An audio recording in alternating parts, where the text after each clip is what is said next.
नमस्कार। भर रस्त्यात लोक लागलीत कपडे काढायला। आजकालची परिस्थिती खूपच भयानक होत चालली असून नको ते मार्ग अवलंबून लोक पैसा कमावत आहेत। व्हिडिओमध्ये नेमकं काय घडलं आहे ते पुढे पाहण्याआधी चॅनलवरती नवीन असाल तर आपला आरजी मराठी न्यूज चॅनल जरूर सबस्क्राइब करून घ्या। सोशल मीडियावर काही व्हिडिओ व्हायरल झाले असून तुम्ही म्हणाल की लोक नक्की कोणत्या थराला गेलेत। तुम्ही जर गर्दीच्या ठिकाणी असाल आणि अचानक तुमच्या अंगाला खाज सुटली असेल तर तुम्ही खुजली गँगची शिकार झाला म्हणून समजा। गर्दीच्या ठिकाणी लोकांच्या अंगावर खाज सुटण्याची पावडर खुजली गँग टाकत आहे आणि यामुळे तुमच्या अंगाची खाज सुटायला लागते। ही खाज एवढी भयानक सुटते की तुम्ही कोणत्याही ठिकाणी असला तरी कपडे काढावेशीच वाटतील।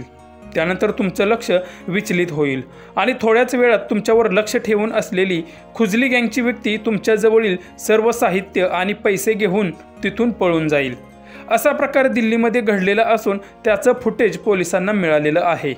त्यानंतर पोलिसांनी कारवाईला सुरुवात केल्यानंतर मुन्ना आणि राजेंद्र असे 2 आरोपी पोलिसांना सापडले असून हे दोघेही पश्चिम बंगाल येथील आहेत। यांची पोलीस कसून चौकशी करत असून लोकांनी गर्दीच्या ठिकाणी सतर्क राहण्याचे आवाहन पोलिसांनी केलं आहे।